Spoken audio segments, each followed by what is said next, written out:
ज़ैनब के पापा बारिश में गुम गए।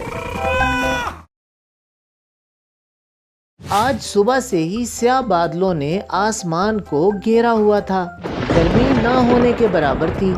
मौसम अच्छा होने की खुशी में ज़ैनब, मोहम्मद और दुआ सहन में बैठे अपनी मम्मा के साथ चिट्स गेम खेल रहे थे। मुझे समझ में नहीं आता, हर दफा बादशाह वाली चिट दुआ के ही पास क्यों चली जाती है? क्या मतलब ज़ैनब भाभी, मैंने कौन सा चिट पर कोई निशानी लगाई हुई है? वो लोग जब से खेल रहे थे तब से हर बारी में दुआ के पास बादशाह वाली चिट आ रही थी। मामा जी, आप सारी चिट्स चेक करें। बेगम ने चिट्स उठाकर देखी तो बादशाह वाली चिट का एक साइड से कोना मुड़ा हुआ था। दुआ, तुम किस दिन बगैर चीटिंग के खेलना सीखोगी? मामा जी, दुआ कभी नहीं सुधरेगी। अभी वो लोग बातें कर रहे थे कि अचानक बारिश होना शुरू हो गई। ये बारिश आ गई, मैं तो बारिश में समोसे खाऊंगी। अल्लाह करे रहमत वाली बारिश हो, आमीन। वो लोग उठकर कमरे में आ गए। जैसे जैसे वक्त गुजर रहा था बारिश तेज हो रही थी और अरशद साहब अभी तक काम से घर वापस नहीं आए थे। मामा जी, पापा को कहें कि बाहर से आते हुए समोसे ले आए। ज़ैनब, अपने पापा को फोन करके कह दो। ज़ैनब ने अरशद साहब का नंबर मिलाया लेकिन नंबर बंद था। वो परेशान हो गई। ओह नो, मामा जी, पापा का नंबर बंद है। क्या पता पापा के फोन की बैटरी खत्म हो गई हो। बारिश बहुत तेज हो चुकी थी। सबको अरशद साहब के अभी तक घर न आने की परेशानी हो रही थी। तभी गांव में ऐलान हुआ, सब लोग अपने अपने घरों के सामने रेत की बोरियां लगा लें, गांव में सैलाब आने का खतरा है।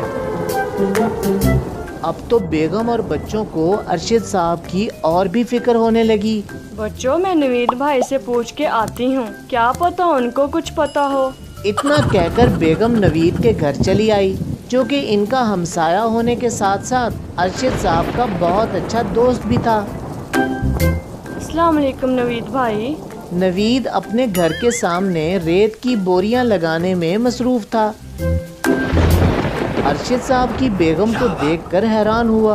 वालेकुम सलाम भाभी जी, खैर तो है, आप परेशान लग रही हैं। नवीद भाई, ज़ैनब के पापा अभी तक घर नहीं आए और उनका नंबर भी बंद है। क्या पता भाभी, बारिश का करके कहीं रुक गए हों। थोड़ी देर और देख लेते हैं, ना आए तो मैं जाकर पता करता हूँ।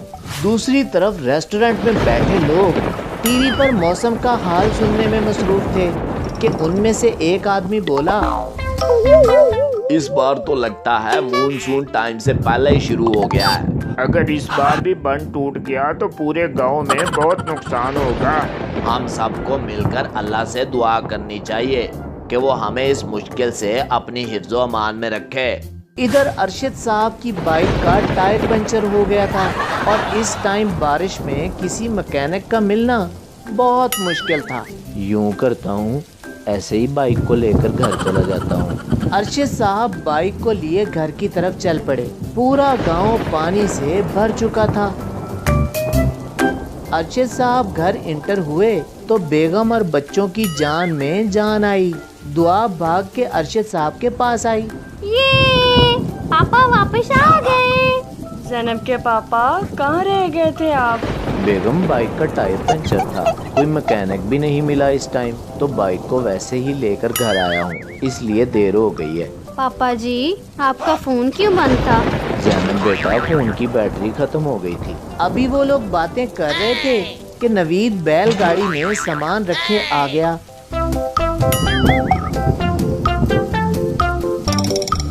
अरशद भाई, शुक्र है आप आ गए। मैं भाभी और बच्चों को ही लेने आया था। खैर तो है नवीद, कहाँ जा रहे हो सामान बांध कर? अरशद भाई, गांव में सैलाब आने का खतरा है।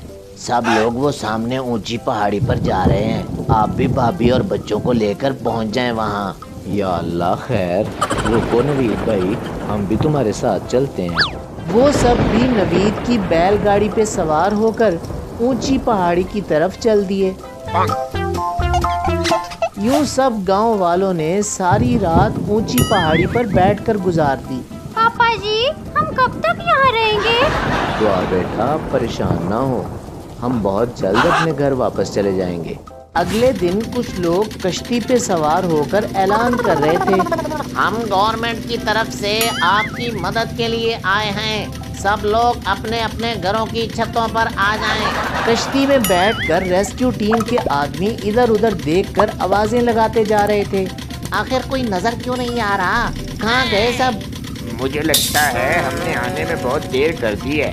अगर ऐसा होता तो पानी में डूबा नजर आ जाता, मगर यहाँ तो कोई भी नहीं है। रेस्क्यू टीम बोट लिए पूरे गांव के चक्कर लगा रही थी। जब वो ऊंची पहाड़ी के पास पहुंची तो सब लोग खुशी से नाचने लगे और शोर मचाकर अपनी तरफ बुलाने लगे। शुक्र है अल्लाह का, कोई जानी नुकसान नहीं हुआ इस बार। शुक्र है, हम घर वापस जा रहे हैं। इतनी देर में एक हेलीकॉप्टर भी लोगों को रेस्क्यू करने आ पहुंचा।